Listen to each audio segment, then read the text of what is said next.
And hello, Anne Hathaway fans, and welcome back to another episode of the Zone 2 Entertainment with me, your host Jonathan, once again bringing you my thoughts and movie review for the brand new Ewan McGregor Anne Hathaway film, End of Oak Street. So, this is the brand new film with dinosaurs and kind of like an 80s vibe. You have Anne Hathaway and Ewan McGregor. They live in their little suburban home with their two children, and everything seems nice and dandy until one night a big electrical storm happens, and for some strange, weird reason, half of their neighborhood has been teleported, or their neighborhood in total has been teleported, or kind of stood still, and the prehistoric era has literally teleported to them, which makes dinosaurs start roaming the streets of their little neighborhood. And Anne Hathaway and Ewan McGregor and their family have got to figure out a way to get back home and find a way to get back home and survive as well. So I went to go see this movie, and by the way, this is Anne Hathaway's movie. Once again, this is Anne Hathaway's year. I think this is her fifth movie this year. I think it's fifth. I could be wrong, but I think it's fifth. So stay with me with that. I think it's her fifth movie. I think she has five or six movies this year, which is incredible for her. She's our queen. We all love Anne Hathaway. So I went to go see this movie, and I'm gonna be honest, I thought it was all right. It's got some cool, fun moments where it's like, it's got this 80s vibe of a family just living in the, the good old days, the simpler times in the 80s, just living life, and, their family, but they're struggling, they have their, what parents didn't struggle in the 80s with two kids, they're at that point where, like, oh, maybe they might get divorced, maybe, the kids are acting a certain way because of what's going on with their parents, and their parents don't pay attention, and, kids go out and do things with their friends that, with the street until the streetlights come out. How it was, but simpler times in the 80s. And then you have the dinosaur stuff. And then, to me personally, the movie just kind of fell flat. And, honestly, look, I know the cool thing is, like, well, Jurassic Park has done it. So us studios, that's not Universal, let's try to make our own dinosaur movies and see what sticks. And, honestly, yeah, leave the dinosaurs to Universal. I think other studios, Disney, Paramount, Warner Brothers, I think they should stay the heck away from dinosaurs. I don't think they know nothing about how to make a dinosaur movie. The concept was there. I liked the concept. The concept was cool. And then the whole neighborhood disappears from the rest of civilization, and then somehow prehistoric animals start showing up in their neighborhood. It sounded cool. The problem that I had was the fact was, like, the dinosaurs were just there. They weren't exactly a real threat. Now, obviously, granted, there are dinosaurs that, if dinosaurs were in today's modern world, I'm not going to be going running after raptors and making super noise around raptors so that way they can come after me, obviously. But, you see these dinosaurs, they really don't know what the heck is going on. They just roam in their world thinking that their neighborhood is their world, and they're just doing their things. But then they get some silly stuff that, makes no sense, Although I do appreciate that the dinosaurs in this movie had feathers, because apparently in real life dinosaurs had feathers, so cool. So there's something that Jurassic Park never got, so that's a good thing. But then it just falls flat.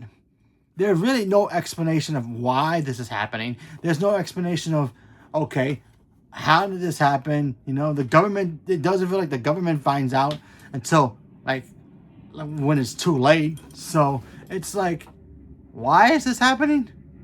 There are theories out there that this is part of the Cloverfield universe. Okay, sure, fine, whatever. I don't think that, but anything's possible. I like the Cloverfield movies, by the way. But then let's talk about the characters. So let's talk about Ewan McGregor first, because I love Obi-Wan. Who doesn't love him? He's fantastic. He plays the most simplest 80s dad you're ever gonna meet. He's kind of a pushover. He's kind of boring kind of a guy. He's got a decent job, but it's like, there's nothing to him. If you guys remember Stranger Things, you guys remember Mike's and Nancy's father, how plain and boring he was. Like if he found out about the Upside Down and he was there, I don't think he would have done anything. He was just doing things, and he would just be like, "Oh, okay, cool. So we're in hell," and talking like a robot. That's exactly what Ewan McGregor's character was. I'm not blaming I'm not blaming him. I'm blaming the dialogue that he was given. It just felt flat to me, and it just didn't work. And then I'm gonna talk about the kids. Normally when you're in the 80s, you talk about these random kids. Sometimes they can be kind of stupid, because they act sometimes stupidly. Do stupid things that could get them into danger. Holy crap, these kids were annoying. Now, I'm not going to give too much shade on the girl, the daughter. She was just, there because, she really had no character development at all. But then they tried something so weird about the son. He's like 13 years old. He's exploring, hanging out with his friends. And I'm not joking. It's not much of a spoiler here, but I'm going to spoil this little thing anyway. It's not a big detail. It's not that important. He's carrying a freaking bow and arrow, I mean, I don't know what kind of kid carries a Nerf gun when when the world is about to end, but still, it's like, what is that supposed to do? And then he just, every time he talks, and he just acts, like I don't know how many 13-year-old kids did this. Maybe I did this as a kid. I don't remember, but this kid from the 80s needed to get slapped in the face, and I'm sorry, but there's a scene in here where he clearly sees, and I'm going to spoil it because honestly, it's a small little detail. There's a scene in here where he sees the dinosaurs coming, right? He doesn't know what it is. But I'm sorry, didn't you go to school? Don't you know anything about dinosaurs? Doesn't that not look like a dinosaur to you? He acts like, what is that thing? What is that thing? I wanted to claw my eyes out to seeing this work. And I'm not blaming the kid. I think the kid did what he did because, he's an actor. So he was given whatever script he was given. But the character, oh my God, if I ran into that character in that, if I was in that movie and that character was my neighbor, I'm taking him out first. I'm taking him out. He's going to slow all us down. And, honestly, he's just, waste of space. So, again, I'm not blaming the actor. I'm blaming the character. The character was written stupidly. And it was just terrible. And the daughter was just flat as well, And there was only like 2 interactions with other characters in this movie, and that's it. Everybody else, they're just background eating snack scenes, and that's all they were. Everybody else was just like, it was just focused on the family and their, traumatizing moments with the dinosaurs. And there were some angles the dinosaurs, to me, did not work.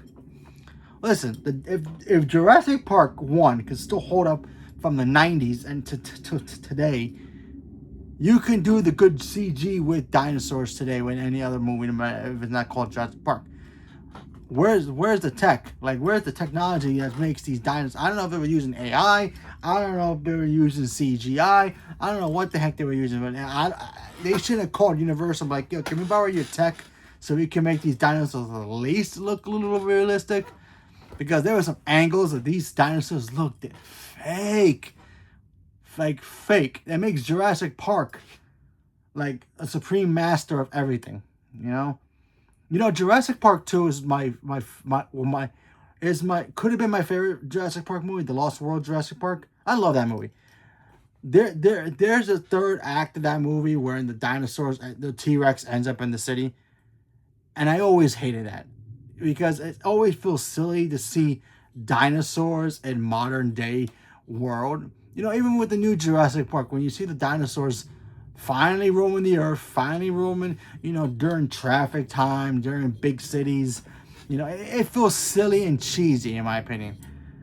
And here, seeing the dinosaurs going through neighborhoods, knocking over trash cans, eating mailbox, it just feels very, very, very, very silly and a big waste of time So I just didn't like that stuff. But let me talk about the strongest part about this movie, and that's Anne Hathaway. Anne Hathaway carried this movie. She had a clear head in this movie as her character, because she's trying to be, trying to develop herself as a person in the movie. I'm not gonna tell what it is, but she has a level head. She's clear about what she needs to do. She needs to be a mother to protect her children. She's even though she has to argue with her bumbling husband who doesn't know jack about what he's doing, and the arguments are work. Her and Ewan McGregor's chemistry was great. I could have, if it was just the two of them, I think this movie would have been a better, stronger film. But having to deal with two kids that had no idea. You had a 17-year-old girl who was basically not even a thing in this movie, and then the 13-year-old, 12-year-old kid, he was just whining and complaining too much, and it was just annoying. So I just didn't like that stuff. But Anne Hathaway, again, a treasure. We all love her. The woman can handle herself in this movie. If they ever put her in Jurassic Park, she would probably steal the show, maybe more than Scarlett Johansson. I think Anne Hathaway should be. This is her test to see if she's ready for Jurassic Park. Yeah, she can do a Jurassic Park film if she wanted to, if they ask her to do it, because she rocks in this movie. I think she's like the best part of this movie. She's the strength and the glue that holds this movie together, because this movie is a sloppy mess. It's like you cut a cake in half and you're trying to keep the cake together and not fall, and the cake is filling, but she's that one layer that will stay still if you're trying to adjust it, trying to fix it, and everything else is just sliding off. She's that one piece that will literally stay straight forward. So she did a good job. Everybody else in the movie was just kind of flat to me, and I didn't really pay super mind to this movie. I thought this movie was just bland, very, very bland. And honestly, it's too bad, because I really wanted to like this movie.